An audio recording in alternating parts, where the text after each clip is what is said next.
নমস্কার, পুরোহিত সাথী চ্যানেলে সকলকে আমার স্বাগত। আশা করি সকলে ভালো আছেন। আজকে আরেকটি ভিডিও নিয়ে আসলাম।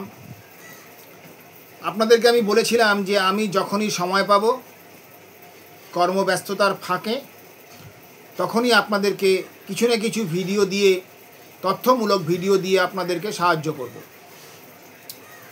আজকে পুরোহিতদের উদ্দেশ্যে যে ভিডিওটি যাচ্ছে, এটি অনেক পুরোহিতের এই সমস্যাটার মধ্যে পড়েন, অনেকেই পড়েন। তারা এই সমস্যা থেকে কি করে উঠবেন, পার পাবেন, তার ব্যবস্থাটা বলে দিচ্ছি। আর এই সমস্ত ব্যবস্থাগুলি সবই শাস্ত্রগতভাবে, আমার নিজস্ব কোনো মতবাদ নয়। তো আজকে যে আলোচনা বিষয় সেটি হচ্ছে যে, ধরুন কোনো পুরোহিত মশাই তিনি কোনো বাড়িতে পূজা করলেন, খুব সুন্দর করে পূজা করলেন, হোমযজ্ঞ করলেন, কিন্তু যখন তিনি দক্ষিণা করতে যাচ্ছেন তো বাড়ির যারা আছেন তাদেরকে বললেন যে আমাকে দক্ষিণা করার জন্য কিছু অর্থ দাও, পয়সা, কয়েন বা কিছু একটা দাও। দেখা গেল সেই মুহূর্তে কারোর কাছেই সেরকম কোনো অর্থ নেই। হতেই পারে, বিভিন্ন কারণগতভাবে হতেই পারে। তাহলে এই পুরোহিত মহাশয় দক্ষিণা বাক্য পাঠ করবেন কিসের ওপর? অর্থ যদি না থাকে, কোনো কয়েন বা কোনো টাকা না পাওয়া যায়, তাহলে দক্ষিণা বাক্য পাঠ করবেন কিসের ওপরে? কি দিয়ে দক্ষিণাটি করা যাবে? তো যারা পুরনো পুরোহিত আছেন, যারা পণ্ডিত মশাই আছেন, তারা তো জানেনই। যারা জানেন না সেই বিষয়টা নিয়ে তাদের জানানোর জন্যই আজকে আলোচনা করছি। সেটা হচ্ছে যে স্মৃতিশাস্ত্রে বৃহস্পতির একটি বচনে এই ব্যবস্থাটি বলেছে, যদিও এক লাইনের একটি বচন, কিন্তু এই ব্যবস্থাটি পাওয়া যায়।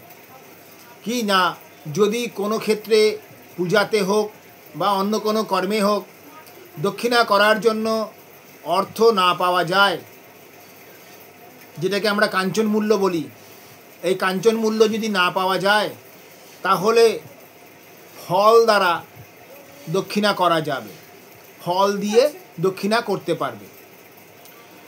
তো এই বচনটা কোথায় আছে? না, এটি বৃহস্পতির বচন। স্মৃতিশাস্ত্রে বৃহস্পতির বচনে এটি বলা আছে। সেখানে কি বলছে?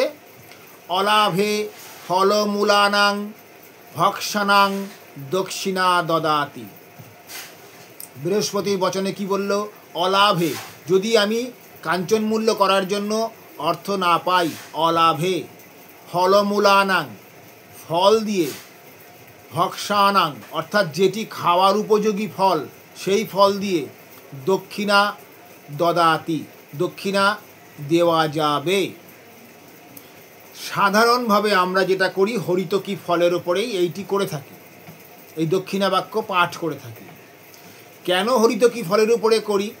তার কারণ শাস্ত্রে বলেছে যে হরিতকি শ্রেষ্ঠ ফল, ঔষধীয় জীবনদায়ী শ্রেষ্ঠ ফল হরিতকি।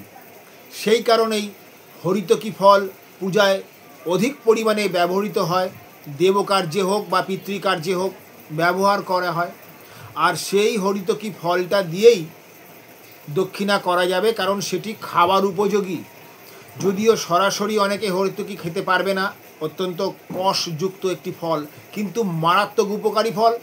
সেটি ভিজিয়ে জল অনেকেই পান করেন, কেউ কেউ সেটিকে কেটে টুকরো টুকরো করে তাতে কিছু অন্যান্য মিশ্রণ করানো হয়, ভাস্কর লবণ বা অন্যান্য কিছু দিয়ে, সেটি মুখে রেখে খান, এতে শরীরের উপকারের জন্য।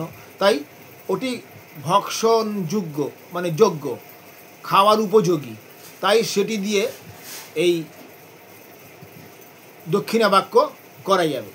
তাহলে আমি আরেকবার বলি, বৃহস্পতির বচনে বলা হয়েছে অলাভে ফলমূলানাং ভক্ষণাং দক্ষিণা দদাতি।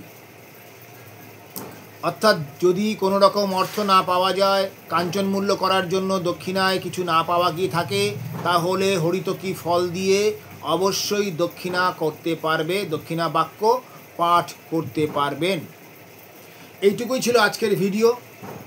আবার সামনে দেখা হবে নতুন করে নতুন ভিডিও নিয়ে আসবো। ছোট ছোট ক্লিপের মাধ্যমে বিভিন্ন ইনফরমেশান বা তথ্য আপনাদেরকে আমি তুলে দেব। সকলের কাছে আমার একটা বিনীত অনুরোধ, আমার যারা এই চ্যানেলটি দেখছেন, যারা বিভিন্ন জায়গাতে বসে এই চ্যানেল দেখছেন বা অপরকেও দেখাচ্ছেন, তাদের উদ্দেশ্যে বলছি চ্যানেলে একটুখানি লাইক কমেন্টস করবেন। আমি তাতে কি হয় একটু উৎসাহ পাই যে কারা কারা দেখলো, তাদের মতামত কি, কমেন্টস কি করছেন, সেগুলো দেখে নতুন করে আবার আরও অন্যান্য ব্যবস্থা নিয়েও ভিডিও করতে পারি। তাই আপনাদের কাছে আমার বিনীত অনুরোধ যে একটু লাইক কমেন্টস করবেন, আর নবাগত পুরোহিত বা অন্যান্য পুরোহিতদের কাছেও এই চ্যানেলটিকে একটু শেয়ার করবেন। তাহলে তারাও জানতে পারবে, তারাও দেখতে পারবে জিনিসগুলো, তারাও বুঝতে পারবে।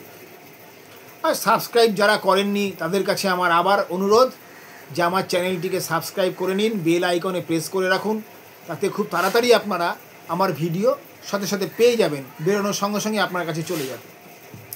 যাই হোক, আজকে আমি এখানেই রাখছি, আবার পরে দেখা হবে।